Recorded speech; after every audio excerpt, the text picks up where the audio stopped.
موضوع الدرس في عظمة كتاب الله وإثبات الرسالة لرسول الله صلى الله عليه وسلم سورة الرحمن تفسير ابن كثير.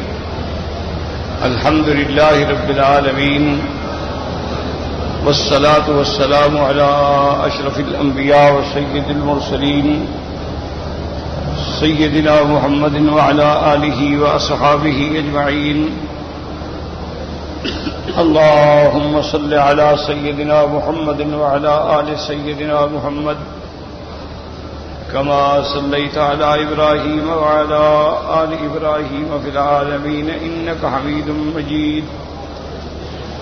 أعوذ بالله من الشيطان الرجيم. بسم الله الرحمن الرحيم. الرحمن علم القرآن خلق الإنسان علمه البيان. الشمس والقمر بحسبان والنجم والشجر يسجدان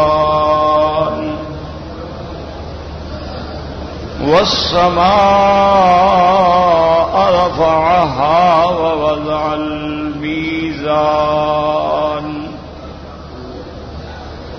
ألا تطغوا في الميزان وأقيموا الوزن بالقسط ولا تخسروا الميزان والأرض وضعها للأنام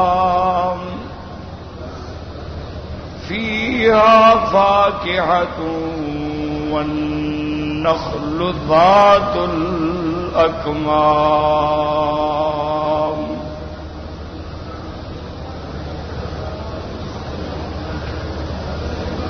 والحب ذو العصف والريحان فبأي آلاء ربكما تكذبان لا نكذب بنعم ربنا.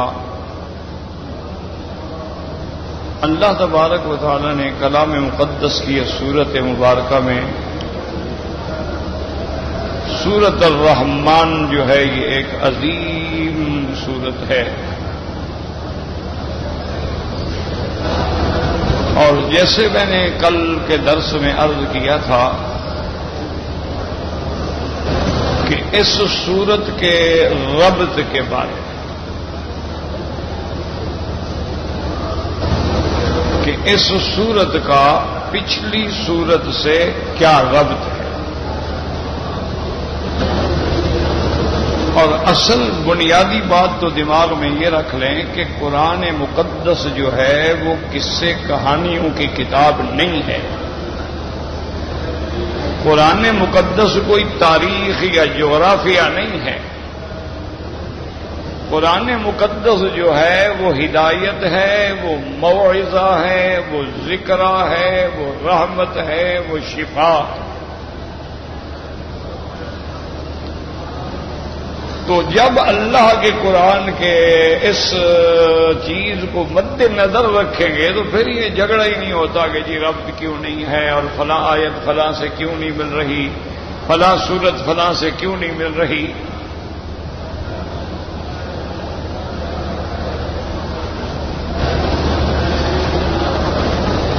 وہ سوال ہدایت ہے. جیسے کسی کو بات سمجھانی ہو تو وہی انداز اختیار کیا جاتا ہے جو اس کی سمجھ میں آئے. کسی بیمار کا علاج ہے تو اس کی بیماری کے مطابق دوا دیا جاتا ہے. لیکن چونکہ اعداء اسلام نے اور اعداء دین نے ان چیزوں کو بطور ہتھیار استعمال کیا قرآن کے خلاف، اسلام کے خلاف، مسلمانوں کے خلاف، تو علماء کرام نے بھی پھر اس پہ توجہ دی اور انہوں نے بھی پھر اللہ کے قرآن کے بارے میں بڑی تفصیل سے کتابیں لکھی کہ اللہ کا کلام بالکل ربط میں ہے اور فی احسن نظم و احسن نسق و احسن ترتیب، ہر لحاظ سے یہ کلام جامع، معنی، کامل، مکمل اور مرتب۔ اب ان دو صورتوں کے ربط کے بارے میں ہم عرض کر رہے تھے تو سمجھیں کہ سورۃ القمر کی ابتدا میں بھی معجزے کا ذکر ہے۔ سورۃ القمر آپ پڑھ چکے ہیں تو اس کے اول میں کیا ہے؟ معجزہ ہے، اقتربت الساعۃ وانشق القمر۔ تو چاند دو ٹکڑے ہو جانا جو ہے وہ معجزہ ہے۔ تو اس سورت کے اول میں بھی قرآن کا ذکر ہے، تو قرآن تو سب سے بڑا معجزہ ہے۔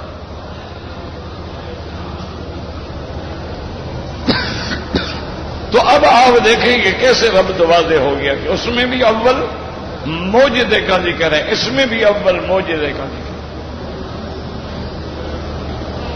اس معجزے کا مقصد بھی اس بات نبوت حضرت محمد مصطفیٰ صلی اللہ علیہ وسلم۔ معجزات اللہ کیوں دیتے ہیں؟ کہ پیغمبر کی صداقت پہ دلیل۔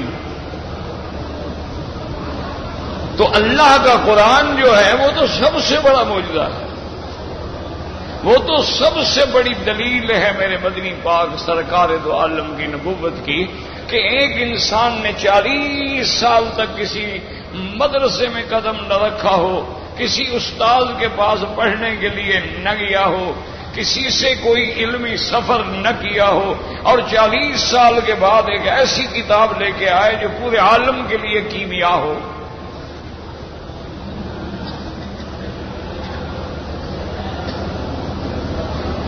اسی لیے حالی نے کہا تھا نا، اتر کر ہرا سے سوئے قوم آیا، یعنی آپ غار ہرا سے اترے اور قوم کی طرف آئے اور اپنے ساتھ نسخہ کیمیا ساتھ لایا، کہ ایک ایسا نسخہ جو بگڑے ہوئے انسانوں کو انسان بنا دے، جو حیوانوں کو انسان بنا دے، جو ڈاکو اور ظالم اور جابر اور غاصب لوگوں کو جو ہے ہدایت کا پتلا بنا دے، ایسی کتاب کون لے کے آ سکے؟ تو سب سے بڑا معجزہ ہے۔ اس لیے اللہ تبارک و تعالی نے قرآن میں چیلنج کیا، وَإِن كُنتُمْ فِي رَيْبٍ مِّمَّا نَزَّلْنَا عَلَىٰ عَبْدِنَا فَأْتُوا بِسُورَةٍ مِّثْلِهِ وَادْعُوا شُهَدَاءَكُم مِّن دُونِ اللَّهِ إِن كُنتُمْ صَادِقِينَ۔ اللہ نے فرمایا اگر تمہیں شک ہے اس کتاب میں جو ہم نے اپنے عبد، اپنے بندے، اپنے نبی، اپنے رسول حضرت محمد مصطفیٰ پہ اتاری ہے، تو تم بھی اس کے مقابلے پہ ایک صورت بنا کے لے آؤ، اور وَادْعُوا شُهَدَاءَكُمْ، اور تمہارے گواہی دینے والے، تمہاری مدد کرنے والے، تمہارے بیان کرنے والے سارے جہان سے اللہ کے سوا سب کو اکٹھا کر لو، اگر تم سچے ہو تو ایک صورت بنا کے لاؤ۔ تو ثابت ہو گیا کہ یہ اللہ کا کلام ہے، اور جب اللہ کا کلام ہے تو محمد مصطفیٰ اللہ کے نبی ہیں، تو یہ تو سب سے بڑا معجزہ ہے۔ اور اسی طرح یہ بھی یاد رکھ لیں کہ معجزے تو اللہ نے ہر پیغمبر کو دیے ہیں، تمام انبیاء کو اللہ نے معجزات دیے۔ اللہ تبارک و تعالیٰ نے ہر پیغمبر کو اس بات نبوت و رسالت کے لیے نشانیاں دی ہیں، لیکن یاد رکھیں ہر معجزہ اپنے وقت میں تھا، وقت گزرنے کے بعد ختم ہو گیا۔ موسیٰ علیہ السلام کے معجزات ہیں، برحق ہیں، لیکن وہ زمانہ گزر گیا تو معجزہ بھی ختم۔ اللہ نے معجزہ حضرت عیسیٰ علیہ السلام کے معجزات، وقت گزر گیا معجزات بھی ختم۔ یہ تو عظیم معجزہ ہے اللہ کا قرآن ہے کہ حضور کی نبوت بھی قیامت تک، اور اللہ کے قرآن کی عظمت و اعجاز بھی قیامت تک۔ تو اس لیے اب دیکھیں، اب دونوں صورتوں کو جب آپ جوڑیں گے نا تو اللہ کی رحمت سے انسان کا دماغ روشن ہو جاتا ہے. اچھی کمال ہے کہ پہلی صورت میں بھی اول آیت میں معجزہ ہے اور دوسری صورت کے بھی اول میں معجزہ ہے، تو دونوں میں ربط ہے. اچھا، اور بعض علماء نے اس کو دوسرے انداز میں بھی انہوں نے فرمایا پہلی صورت میں اللہ کی ہیبت، عظمت، کبریائی کا اظہار ہے، اور اس صورت میں اللہ کی شان رحمت کا اظہار ہے. اس لیے وہاں اللہ تبارک و تعالی نے ایسا معجزہ دیا حضور صلی اللہ علیہ وسلم کو جو حضور کی نبوت پہ بھی دلالت کرے اور اللہ کی قدرت و ہیبت پہ بھی دلالت کرے کہ اشارے سے چاند جیسا کرہ دو ٹکڑے ہو جائے. کوئی چاند کی چھوٹی سی چیز تو نہیں ہے نا، چاند تو ایک بہت بڑا کرہ ہے. جیسے تمہاری زمین ہے اتنا بڑی ہے، چاند بھی اتنا بڑا ہے، اور سورج جو ہے وہ تو تمہاری زمین سے 16 گنا زیادہ بڑا ہے.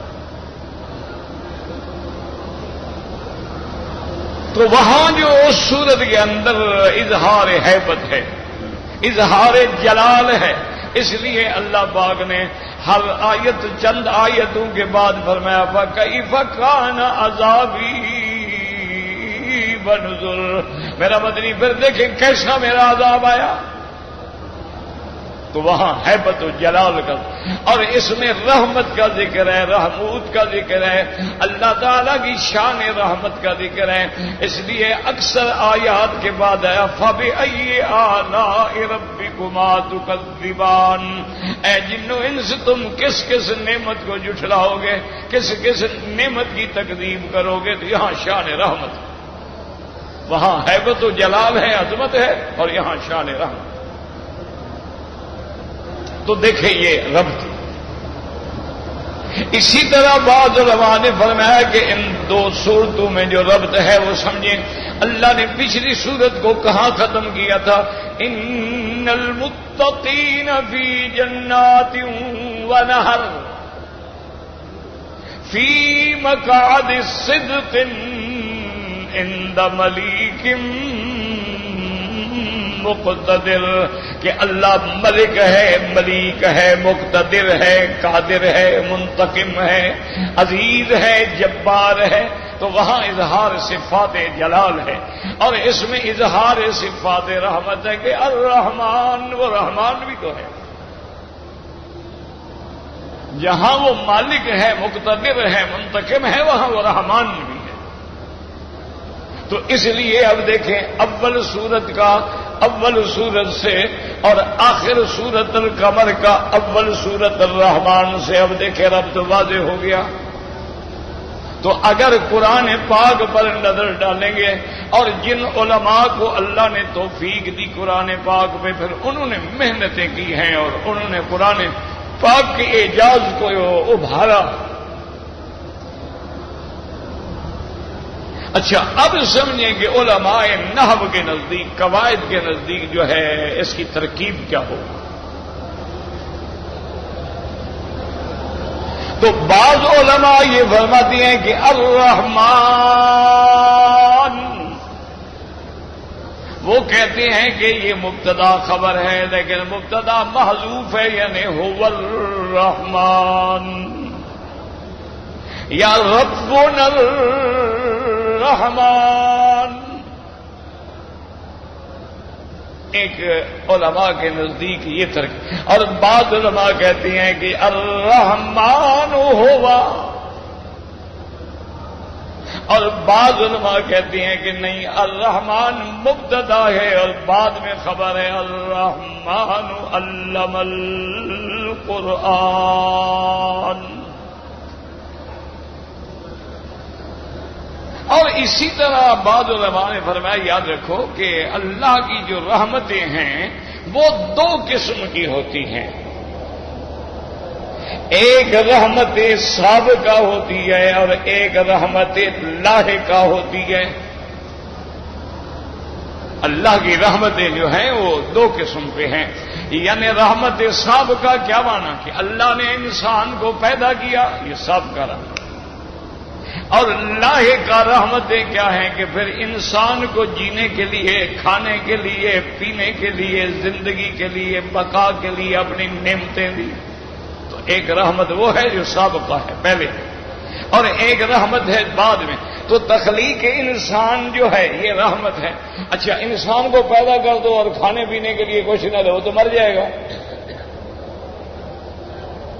تو اللہ تبارک و تعالی نے بیان نے کیسے اس کے لیے انتظام کیا کہ جیسے جیسے وہ غذا کا محتاج تھا اس کے لیے اسی غذا کا انتظام کیا ہے. بچہ پیدا ہوتا ہے، اب کچھ نہیں کھا سکتا، کچھ نہیں پی سکتا. اب جناب سب سے نرم اور رحمت والی غذا جو ہے وہ دودھ ہوتا ہے. اب دودھ میں بھی ماں باپ ڈرتے ہیں کہ بھئی پہلے دن کا بچہ ہے، اب اس کو بکری کا دودھ پلائیں، گائے کا پلائیں، بھینس کا پلائیں، پاؤڈر والا پلائیں، کون سا دودھ پلائیں. اللہ نے فرمایا انتظام کرنے کی ضرورت نہیں ہے. جس ماں کے پیٹ میں میں نے اس کو پالا ہے اسی کے سینے میں اس کی خوراک بھی رکھ دی ہے. آپ کیوں فکر کر رہے ہیں؟ جب یہ ماں کے پیٹ کے اندر تھا تو وہاں بھی تو میں نے اس کو غذا دی ہے نا، اسے بغیر غذا کے تو زندہ نہیں رہا نا. اور پیدا ہونے کے بعد بھی میں نے ماں کے سینے پہ اس کے لیے ماشاءاللہ بڑا اہتمام کر دیا ہے. اور ایسا اہتمام کیا کہ 2 پستان، ایک بھی نہیں 2. حکمت دیکھیں نا اللہ کی کہ عورت کے 2 پستان ہوتے ہیں نا، اگر ایک پستان سے بھی تو دودھ دیا جا سکتا ہے نا، پھر 2 کی کیا ضرورت تھی؟ بھئی اگر بچے کو دودھ پلانا ہے بعد میں آپ فیڈر جو لگاتے ہیں تو ایک لگاتے ہیں تو 2 فیڈر کٹھے تو نہیں لگاتے ہیں نا. تو وہاں اللہ نے سینے میں یہ انتظام کر دیا ہے کہ سینے پر اللہ تبارک و تعالیٰ نے 2 پستان رکھ دیے ہیں اور دونوں سے دودھ آتا ہے. تو بعض علماء نے فرمایا کہ اللہ کی ہر چیز میں حکمت ہے کہ اگر بچے جاڑے پیدا ہو جائیں، 2 پیدا ہو جائیں اور دونوں دودھ کے لیے رونے لگیں تو پھر ایک ہو تو دوسرا تو روتا رہے نا. اللہ نے دونوں کے لیے انتظام کری. اس کو ادھر سینے سے لگا دو، اس کو ادھر سے لگا دو. اچھا اسی طرح ہے کہ ہو سکتا ہے بچے کے چوسنے سے کوئی تکلیف ہو جائے، کوئی الرجی ہو جائے، کوئی اس میں کوئی دانہ پیدا ہو جائے، چلو دوسرا تو ہے نا. بچے کو بھوکا تو نہیں مارنا ہے. تو اللہ تبارک و تعالی نے ایسا انتظام کیا ہے. اچھا اور خدا کی شان دیکھو کہ پستان تو بچی کے ظاہر ہونے شروع ہو جاتے ہیں نا بلوغ کے وقت میں، لیکن جب تک شادی نہ ہو، جب تک بچہ پیدا نہ ہو دودھ نہیں آتا.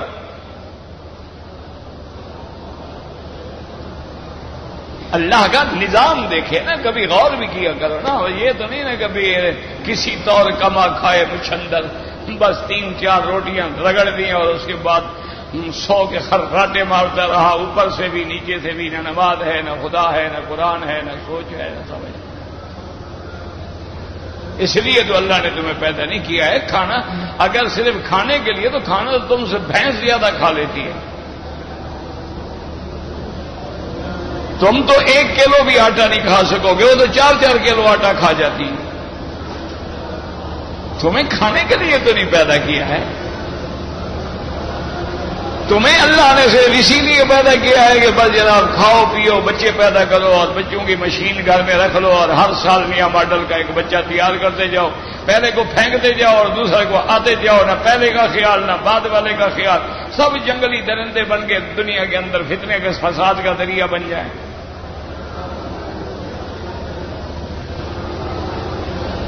اللہ کے نظام پہ غور کرو.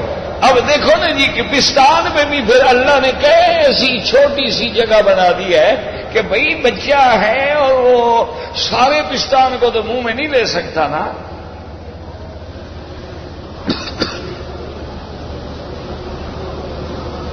اس کے لیے کیسے بٹن لگا دیا ہے آگے. اچھا وہ جو چوستا ہے دودھ آتا ہے. اب تو ڈاکٹر بھی مان گئے نا جی. جو پہلے کہتے تھے نا کہ بھئی باہر کا دودھ دیا جائے، وہ ماں کے دودھ میں پتہ نہیں جراثیم نہ ہو، بیکٹیریا نہ ہو اور مفید نہ ہو. اب کہتے ہیں نا بالکل ماں کا دودھ پلاؤ.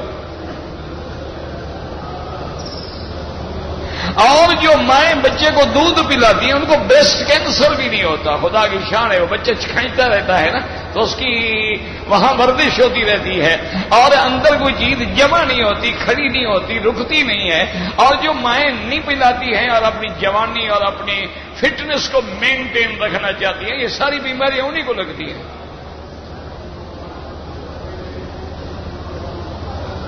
ہماری عورتیں گھروں میں کے اندر ماشاءاللہ جب چکی پیستی تھیں 10-10 کلو دانا صبح کو پیسنا. اچھا گھر میں بڑے بڑے صحن ہوتے تھے، دلان ہوتے تھے، اس میں جھاڑو لگانا، پھر پوچھا لگانا، پھر آگ جلانا، پھر اس پہ آگ پہ کھڑے ہو کے روٹی پکانا. ان کو کبھی شوگر ہوئی تھی؟ ان کو کبھی ٹانگوں کا درد ہوا تھا؟ کبھی آپ نے دیکھا تھا دیہاتوں کے اندر کہ کوئی عورت حکیم کے پاس گئی، حکیم صاحب مجھے طاقت کا دوا دو؟ وہ جناب ماشاءاللہ اپنی محنت سے اتنا اس کا بدن جو ہے صحیح رہتا تھا، ہر بیماریوں سے بچی رہتی. اللہ کے نظام پہ غور کرو تو ایک نعمت ہے تخلیق، ایک نعمت ہے بقا، پیدا کرنا، پیدا کرنے کے بعد پھر اس کو رکھنا، پھر اس کو زندہ رکھنا. اور پھر اپنے ارد گرد نظر ڈالو کہ تمہارے ارد گرد کتنی چیزیں ہیں ماشاءاللہ. کبھی تم گوشت کھاتے ہو، کبھی تم مچھلی کھاتے ہو، کبھی تم جھینگا کھاتے ہو، کبھی سبزی کھاتے ہو، کبھی کریلا کھاتے ہو، کبھی کدو کھاتے ہو، کبھی ٹنڈا کھاتے ہو، کبھی شلگم کھاتے ہو، کبھی مولیاں کھاتے ہو، کبھی گاجریں کھاتے ہو. ان سب چیزوں میں اللہ نے تمہارے لیے ایک بڑی عظیم نعمتیں رکھی ہیں.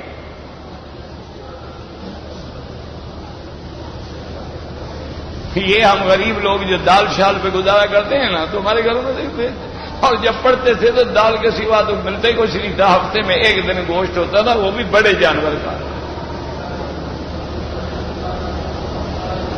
اور وہ بھی ماشاءاللہ گلا ہوا ایسے ہوتا تھا کہ 2 طالب زور لگاتے تھے تب بھی بوٹی نہیں ٹوٹتی تھی. دیہات میں مدرسے تھے، کیا ہفتے کے بعد، 10 دن کے بعد، مہینے کے بعد کبھی گوشت مل گیا. ورنہ کیا ہوتا تھا، یہ ساگ ہے جی، یہ پالک ہے، یہ گندلوں کا ساگ ہے، اور یہ اسو کا ساگ ہے، اور یہ فلاں ساگ ہے، یہ دال ہوتی تھی.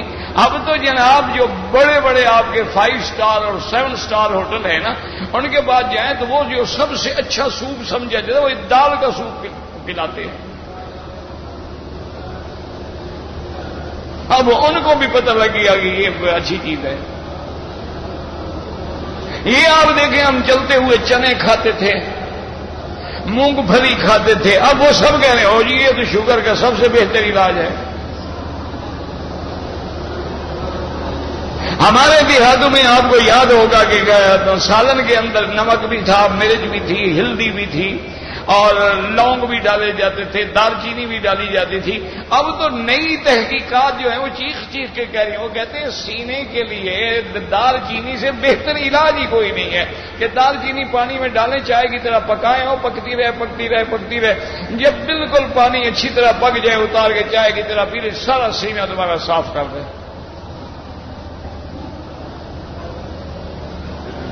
تو اس لیے یاد رکھیں کہ اللہ تبارک و تعالی نے اس میں اپنی صفت رحمان کا اظہار کیا. مبالغے کا صیغہ ہے.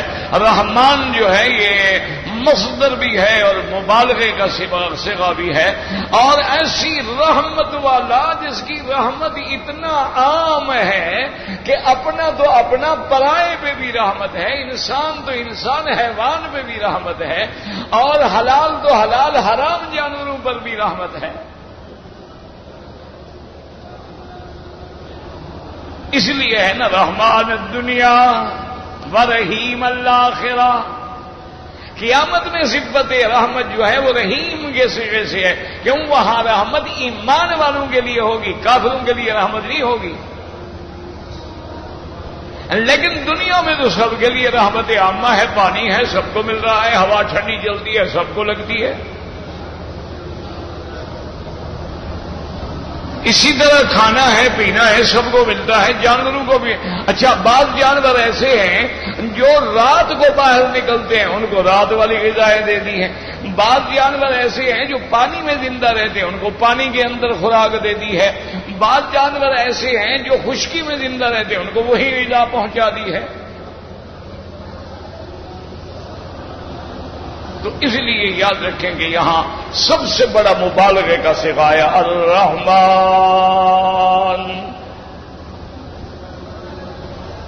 اور اس کے بعد یاد رکھیں کہ یہ کافروں کا بھی رد ہے۔ کیوں؟ کافر جو تھے، مشرک جو تھے مکے کے، وہ یہ کہتے تھے کہ جی ہم رحمان نہیں جانتے،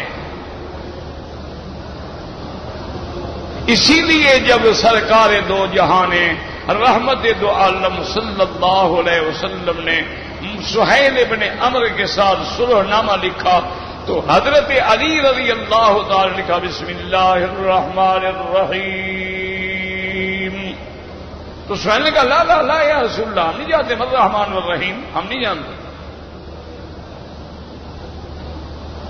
ہم تو صرف ایک خدا کو مانتے ہیں۔ دیکھو کیسے توحید بیان کر رہے ہیں، 360 بت رکھا ہوا ہے، اب کہتے ہیں ہم ایک کو مانتے ہیں۔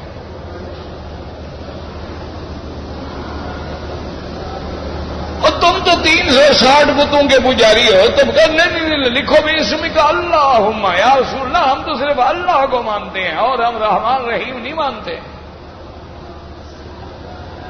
توحید دیکھو کیسی ہے، جیسے ہمارے بھی ماشاءاللہ بھائی کہتے ہیں اور جی ہم تو ماشاءاللہ بڑے پکے موحد ہیں، رات دن کلمہ شریف پڑھتے ہیں، ہم تو رات دن اللہ کی نماز پڑھتے ہیں، یہ تو کبھی کبھی بزرگوں کی مدار پہ بھی سجدہ کر لیتے ہیں، یہ تو تعظیم کے لیے ہے نا۔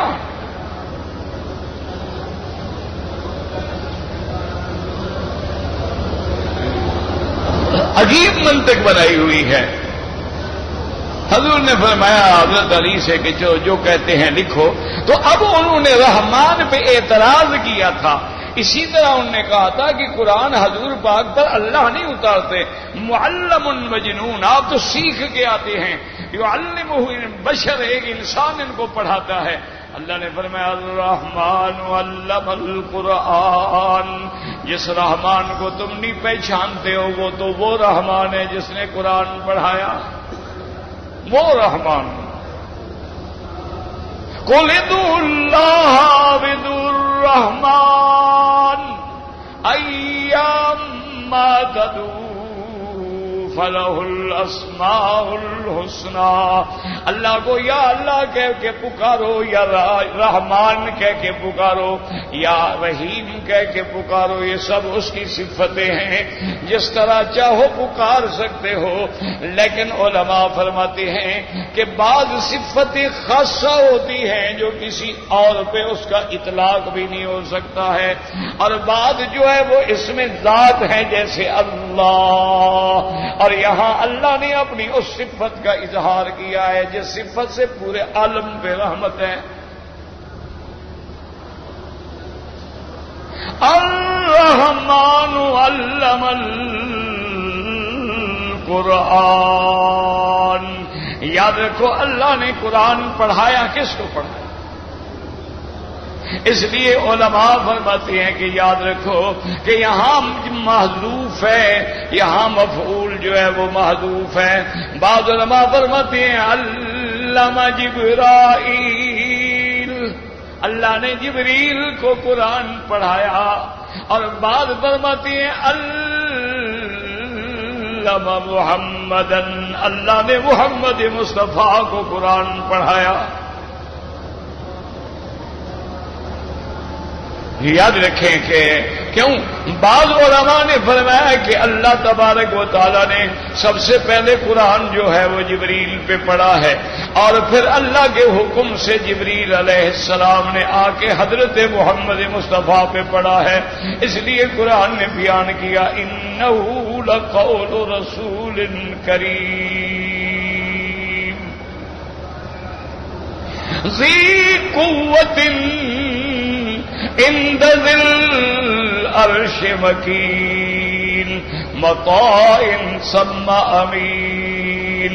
اور دوسری جگہ اللہ فرماتے ہیں وَإِنَّهُ لَتَنزِيلُ رَبِّ الْعَالَمِينَ نَزَلَ بِهِ الرُّوحُ الْأَمِينُ عَلَى قَلْبِكَ لِتَكُونَ مِنَ الْمُنذِرِينَ بِلِسَانٍ عَرَبِيٍّ مبین. اب دیکھیں شاہ اللہ کا کلام قرآن، اللہ نے سارا قرآن الف سے لے کر یہ تک سارا لکھوا کے قلم سے محفوظ کر دیا. بل هو قرآن مجید فی لوح محفوظ. پھر لوح محفوظ سے قرآن کو لیلۃ القدر کی رات میں اتارا آسمان دنیا پر. ایک مقام بیت العزت، پھر بیت العزت میں آ کے قرآن کو محفوظ کیا گیا. اور جب قرآن زمین پہ اترا تو کائنات میں میرے مدنی محمد مصطفیٰ سے کوئی افضل، کوئی اعلیٰ، کوئی عرفہ شان والا نہیں تھا. اللہ نے فرمایا میرا مدنی اب اس کو تیرے سینے میں، تیرے دل میں اتاروں گا. علی قلبک. اس لیے اور بعض علماء فرماتے ہیں کہ الرحمن علم القرآن. وہ کہتے ہیں علم القرآن سے مراد یہ ہے کہ علم الانسان، اللہ نے انسانوں کو قرآن سکھایا، پڑھایا، سمجھایا کہ ہر انسان مسلمان جو ہے وہ قرآن پڑھتا ہے. وہ کہتے ہیں آگے چونکہ مطلق جن سے انسان کا ذکر ہے. اچھا بعض علماء فرماتے ہیں کہ یہاں جو لفظ ہے یاد رکھو الرحمن علامہ، علامہ کبھی عرفہ کے معنی میں ہوتا ہے اور علامہ کبھی علامت کے معنی میں بھی ہوتا ہے، نشانیوں کے معنی میں بھی ہوتا ہے. یعنی یہاں علامت کا معنی لیں گے تو معنی ہوگا کہ وہ رحمان جس نے قرآن کو نشانی بنا کے محمد مصطفیٰ کی صداقت کے لیے بھیجا. تو یہاں جو ہے علامہ کا معنی جو ہے یاد رکھیں علامت سے بھی آتا ہے اور علامہ عرفہ کے معنی میں بھی آتا ہے اور علامہ پڑھانے کے معنی میں بھی آتا ہے. علامہ آدم الاسماء کلھا.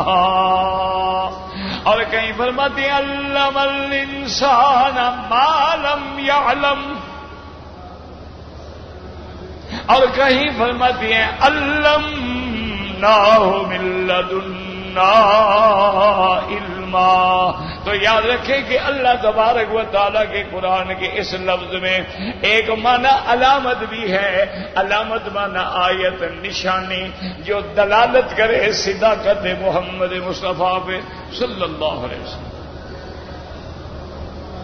الرحمن علم القرآن یاد. لیکن آگے کیا فرماتے ہیں خلق الانسان. مسلمانوں اللہ کے قرآن میں غور کیا کرو، تدبر کیا کرو اور دعا کرو اللہ ہمیں اپنے قرآن پڑھنے کی، پڑھانے کی، سمجھنے کی، سمجھانے کی، عمل کرنے کی توفیق دے. اللہ اکبر. ایک حدیث میں آتا ہے کہ یہ دنیا کیا ہے؟ فرمایا آپ نے کہ دنیا تو ملعون ہے.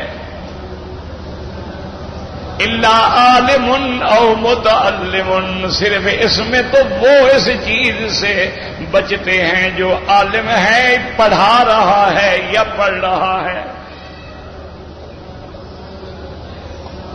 اور اسی لیے علماء نے لکھا ہے کہ یہ نعمت اللہ نے کسی چیز کو نہیں دی. انسان کے بغیر کوئی دنیا میں کائنات میں ایسا جانور نہیں جو کسی کو پڑھتا پڑھاتا ہو. یہ انسان ہے کہ جس کو تعلیم و تعلم کی اللہ. اچھا اسی سے عظمت انسان دیکھیں ظاہر ہوتی ہے.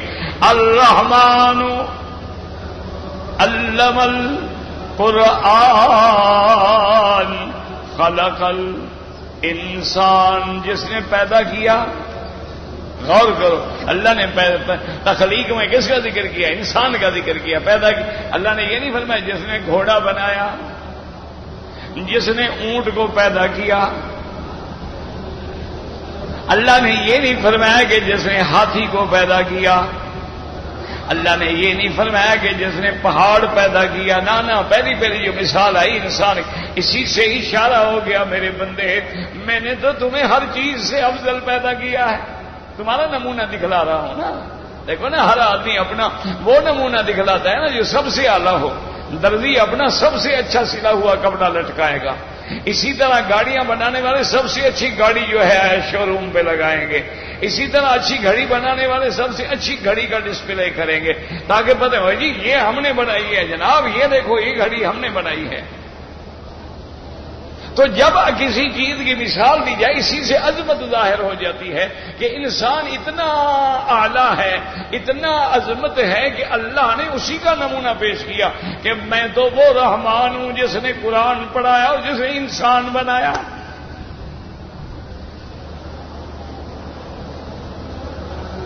اس لیے ہے نا کہ وَلَقَدْ كَرَّمْنَا بَنِي آدَمَ وَحَمَلْنَاهُمْ فِي الْبَرِّ وَالْبَحْرِ، اللہ نے فرمایا بنی آدم میں نے تمہیں عزت دی ہے، شان دی ہے کہ دریا بھی تیرے ماتحت ہیں اور جنگل بھی تیرے ماتحت ہیں اور جانور بھی تیرے ماتحت ہیں، تو سب پہ اڑ رہا ہے، ہواؤں پر بھی سفر کر رہا ہے۔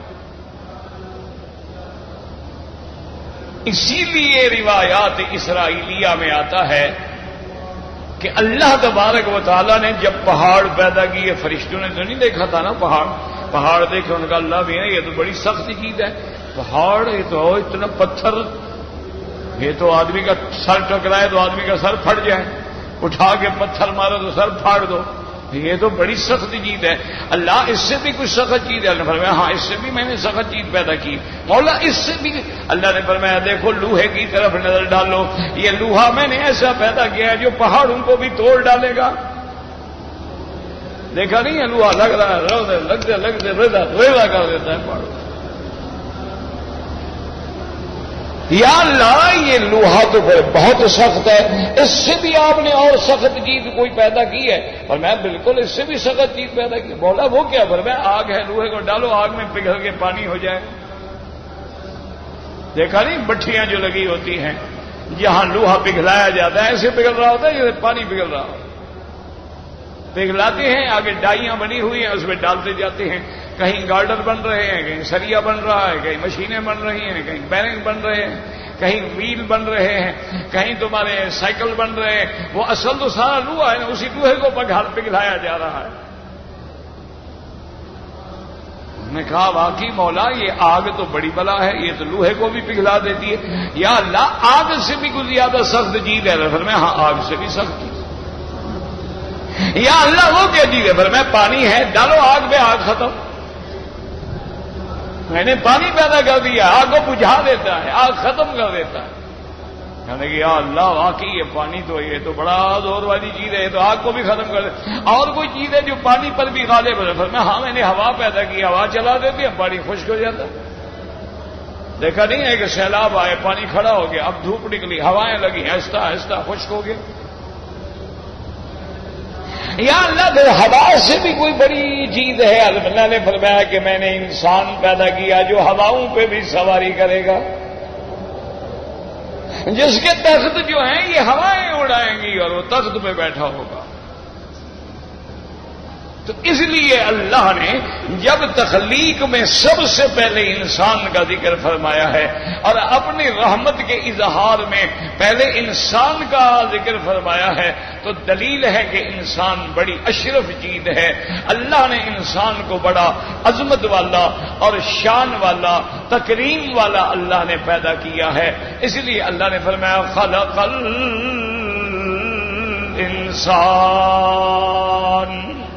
اس لیے اللہ فرماتے ہیں میرے بندے بتلا دیا انسان کو کس نے پیدا کیا؟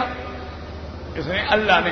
کہیں تم یہ نہ سمجھنا کہ جی اللہ نے کہاں پیدا کیا ہے، میں بیوی کے ساتھ لیٹا تب جا کے بچہ پیدا ہوا، اللہ نے کہاں پیدا کیا؟ تو اللہ فرماتے ہیں جاہل پر تجھے کس نے پیدا کیا؟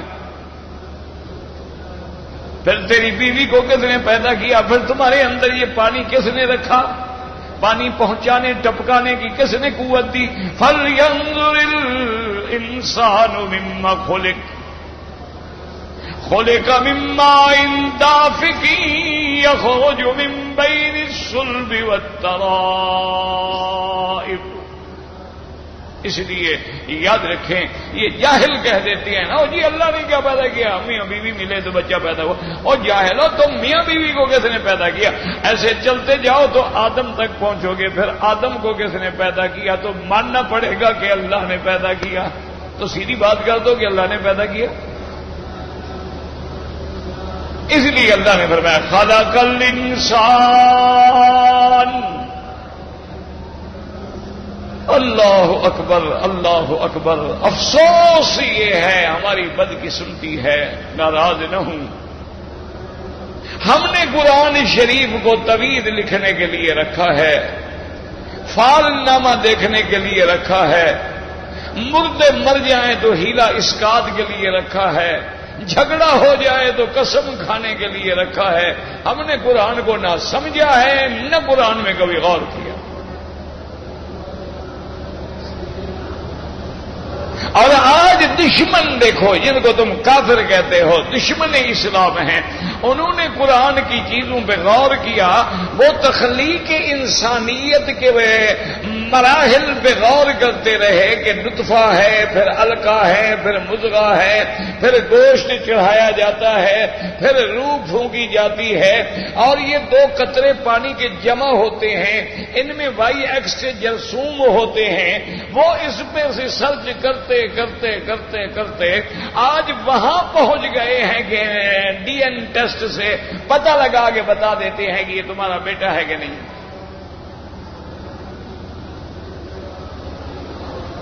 مسلمانوں کیا ہو گیا ہے تم؟ انہوں نے آپ دیکھیں مثال کے طور پر پینسلین پیدا کی، جس سے کروڑوں لوگوں نے فائدہ اٹھایا. انہوں نے کنین پیدا کی جس نے ملیریا کی مت مار ڈالی. انہوں نے ڈراپس پیدا کیے جو بچوں کو پولیو ہو جاتا تھا، لولے لنگڑے ہو جاتے تھے، پیدا ہونے کے بعد پلا دیں ساری زندگی اس کو پولیو نہیں ہوگا. انہوں نے وہ دوائیں اور ویکسین ایجاد کی کہ اس کو چیچک نہیں ہوگا، اس کو فلاں خشک کھانسی نہیں ہوگی، اس کو یہ دوائی دے دیں تو اس کو کالا یرکان نہیں ہوگا، اور یہ کورس کرا دیں تو اس کو ہائپرٹائٹس نہیں ہوگا. انہوں نے کروڑوں بندوں تک کے لیے ایجاد کر کے پہنچا دیا، اور تم نے قرآن پاک کو صرف طویل لکھنے کے لیے رکھ لیا. تم نے کیا بنایا؟ اعتراض کر دینا تو بڑا آسان ہے نا جی. انہوں نے محنت کی اور پھر محنت کا پھل بھی کھا رہے ہیں.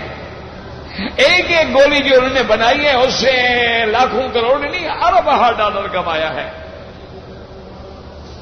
انہوں نے ایک کوکا کولا بنا دیا ہے، پیپسی کولا بنا دیا ہے، ایک مرنڈا بنا دیا ہے، ایک تمہارے لیے برگر بنا دیا. کیا ہوتا ہے برگر؟ ایک چھوٹی سی قیمے کی ٹکی ہوتی ہے اور اس کے اوپر جناب گھاس پھوس رکھ دیا، سلاد لگا دیا اور روٹی میں بند کر کے جناب دے دیا. لائنیں لگی ہوئی ہیں.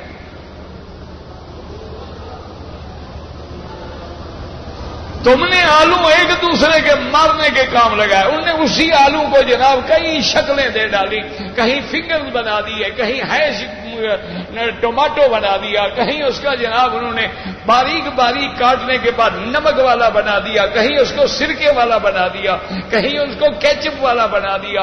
مختلف چیزیں بنا کے وہی تمہارا آلو جو تم سے 10 روپے کلو لیا تھا تمہیں پھر 2000 روپے کلو بیچا.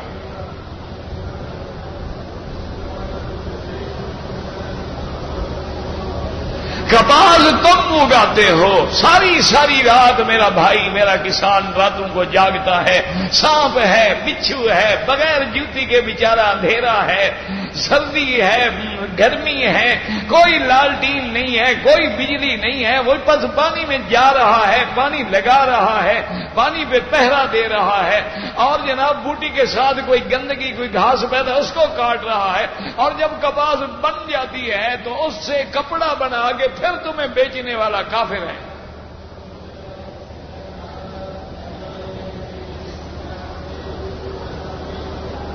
انہوں نے کام کیا، انہوں نے محنت کی، اللہ محنت کا پھل دیں گے.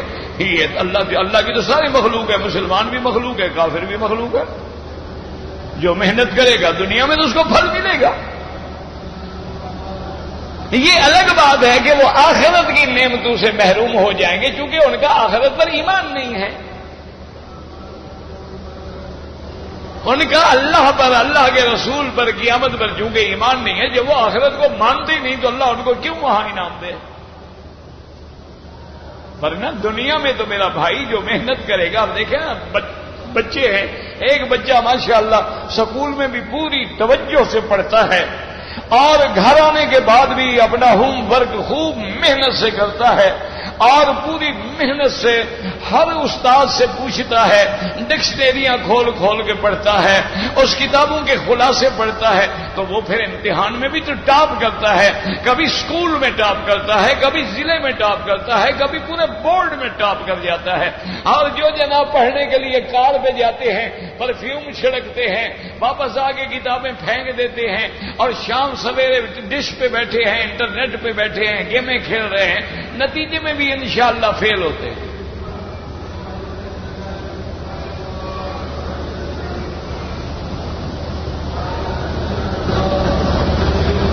اسی لیے بزرگوں نے کہا ہے نا، کسب کمال کن،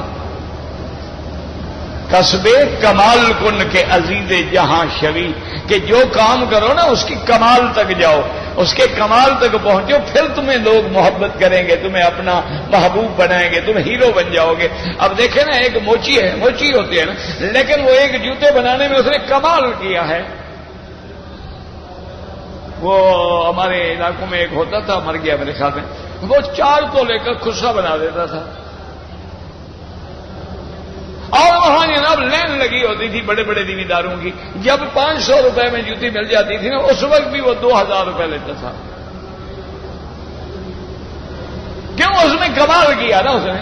اچھا، مٹی کے برتن ہیں احمد پور شرکیہ میں، آپ دیکھیں کمال ہے، ساری دنیا ان کو لے جاتی ہے ڈیکوریشن پیس کے لیے، رکھنے کے لیے. اسی طرح دیکھیں بعض لوگ چمڑے سے بناتے ہیں، بعض لوگ لکڑی سے بناتے ہیں. تو جب کمال کو پہنچو گے تو پھر عزیز بنو گے نا. اگر کمال نہ ہو تو پھر کون دیکھتا ہے؟ اللہ کا کمال قدرت دیکھیں، انسان بنایا، اور پھر سب سے بڑا کمال دیکھیں، انسانوں کا سردار محمد مصطفیٰ پیدا ہوا صلی اللہ علیہ وسلم. اللہ اکبر، اللہ اکبر. ایسا شان والا نبی پیدا فرمایا، اور اس کی صورت، سیرت، کردار، احوال، افعال، اقوال ایسا عظیم نمونہ بنا دیا پوری دنیا کے لیے. تو اس لیے ہمیشہ یاد رکھیں کہ اللہ نے تو ہمیں پہلا سبق یہی دیا تھا، اقرأ باسم ربک الذی خلق، خلق الانسان من علق. جو ہمارا پہلا سبق تھا ہم بھول گئے اور دشمنوں نے یاد کر دیا.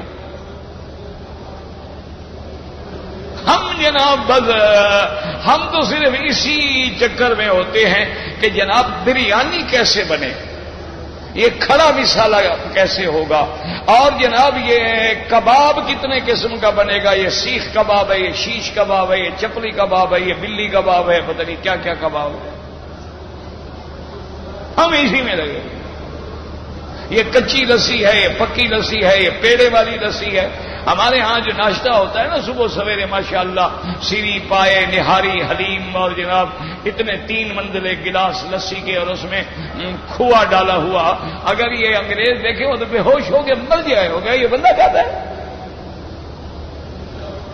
اگر یہ الو کے چرخے جو ہیں نا انگریز، وہ دیکھ لیں ہماری ڈائٹ صبح کو جو ہم ناشتہ شریف فرماتے ہیں، اس کو اگر وہ دیکھ لیں، وہ دیکھتے دیکھتے مر جائیں گے. وہ کہیں گے یہ بندہ سارا یہ کھا جائے گا سارا کچھ. اور پھر ماشاءاللہ پیٹ پہ ہاتھ رکھ کے ڈکار دے کے اٹھ کے کھڑا ہو جائے گا. وہ کہتے ہیں زندہ ہے ابھی تک. یہ ہمارے ناشتے ہیں نا جی. انا للہ و انا الیہ راجعون. اور یاد رکھو، اسی لیے بزرگوں نے لکھا ہے کچھ بننا ہے تو قلت طعام، قلت کلام، قلت منام، قلت الاختلاط مع الانام، ان 4 چیزوں سے بچو. کھانا کم کر دو، سونا کم کر دو، لوگوں سے گپ شپ لگانا کم کر دو، اور لوگوں میں گھلنا ملنا بند کر دو۔ قرآن کھول کے بیٹھے رہو، غور کرتے رہو، قرآن اپنے موتی کھولتا جائے گا۔ واللہ اعلم۔ بہرحال میں نے آپ کو بتلا دیا تھا کہ بعض متابع ہوتے ہیں جو امت سے تعلق رکھتے ہیں، وہ تو آپ دارالافتاء سے پوچھا کریں۔ البتہ یہ عام مسائل جو ہیں وہ الگ بات ہے۔ کہتے جی کہ میں نے حج تمتع کا ارادہ کیا ہے۔ میرے عزیز، حج تمتع جو ہے اس میں کوئی شک نہیں، حج تمتع بھی ایک بڑا فضیلت والا حج ہے، لیکن حج تمتع ان لوگوں کے لیے ہوتا ہے جو میقات کے باہر سے آئیں گے، مثلا مدینہ منورہ سے آئیں گے تو پہلے وہ عمرے کا احرام باندھیں گے، عمرے سے فارغ ہونے کے بعد پھر 8 تاریخ کو حج کا احرام باندھیں گے، یہ ہے حج تمتع۔ لیکن جو لوگ مکے میں رہتے ہیں یا جدہ میں رہتے ہیں ان کے لیے حج افراد ہوتا ہے۔ ہاں ایک آدمی ہے مثلا یہاں کام کرتا ہے، چھٹی پہ چلا گیا پاکستان، ہندوستان، بنگلہ دیش کہیں چلا گیا، اب واپس آ رہے، اب اس کی مرضی تمتع کرے، اس کی مرضی قران کرے، اس کی مرضی افراد کرے، تو بات اچھی طرح سمجھ لیں۔ اچھا، اسی طرح جو حاجی صاحبان آ جاتے ہیں، ابھی انشاءاللہ آئیں گے تو پہلے عمرہ کریں گے، عمرہ کرنے کے بعد حج کریں گے، یہ تمتع ہے۔ اس اثنا میں ان کو جتنے آنا جانا پڑے کوئی پابندی نہیں۔ کہتے ہیں جی کہ مگر مچھ جو ہے، یاد رکھیں کہ یہ حدیث مبارک میں آیا ہے کہ یہ ذی ناب ہے، اس لیے امام احمد بن حنبل رحمۃ اللہ علیہ نے فرمایا ہے کہ یہ مگر مچھ جو ہے حرام ہے، اور مینڈک بھی۔ اور حنفی مسلک میں تو بڑا مسئلہ ہے، وہ تو مچھلی کے سوا وہ کہتے ہیں ہر چیز بنائے، وہ تو صرف مچھلی کو ہی مانتے ہیں۔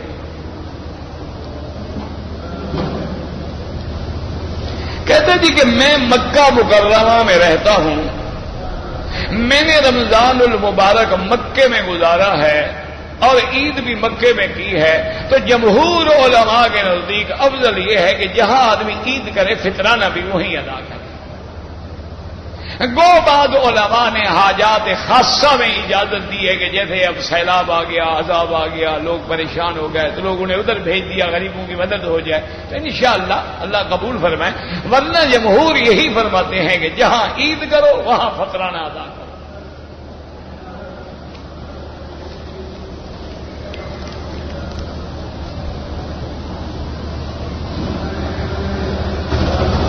ایک عورت ہے، اس کی عادت ہے 5 دن، ایام حیض میں ہمیشہ وہ 5 دن اس کو بلیڈنگ ہوتی ہے، پھر صاف ہو جاتی ہے۔ اب اگر 5 دن کے بعد بھی صاف نہ ہو تو پھر اس کو 10 دن تک انتظار کرنا۔ اگر 10 دن کے بعد بھی بلیڈنگ ہو رہی ہے، مانا بیماری ہے، اب حیض نہیں ہے، اب پھر وہ غسل کرے، نماز پڑھے، عمرہ کرے، جو کچھ کرے۔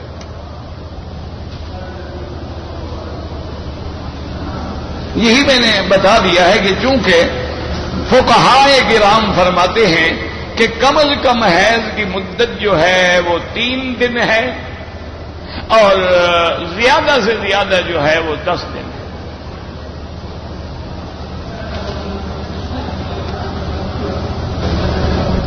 آپ نے اپنا حج کر لیا ہے، اب والدین کے لیے، والد کے لیے، کیوں ایک کے لیے کرو گے؟ ایک حج 2 کے لیے نہیں ہوتا، یا والد کے لیے کرو گے یا والدہ کے لیے کرو گے، تو آپ حج بدل کر سکتے ہیں۔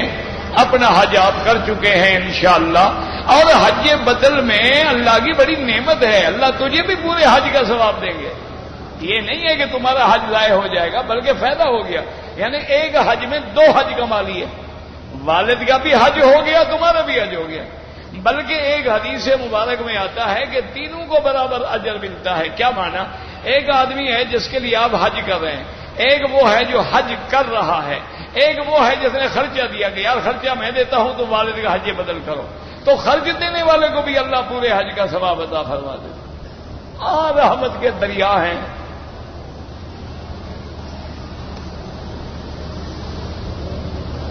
کہتے تھے کہ میں نے پہلے حج کیا ہے اور انشاءاللہ میں دوسرا حج کرنا چاہتا ہوں. بھائی نفلی حج ہے، جتنا اللہ توفیق عطا فرمائے اللہ کا شکر ادا کرو.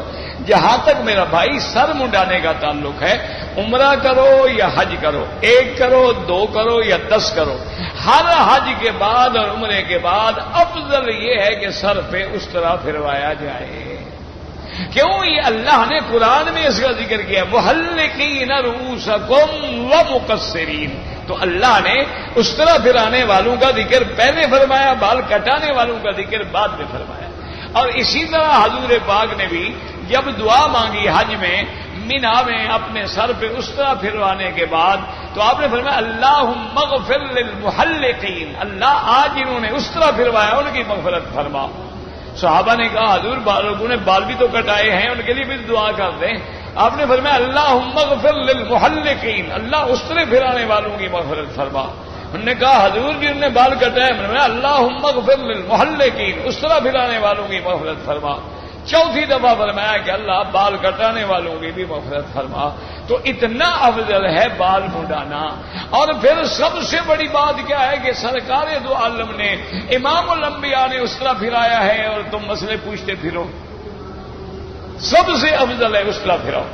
اگر کوئی ایسی مجبوری ہے تو پھر سارے سر کے بال جو ہیں کٹواؤ. یہ نہیں کہ 2 ادھر سے کاٹ لیے اور 2 ادھر سے کاٹ لیے.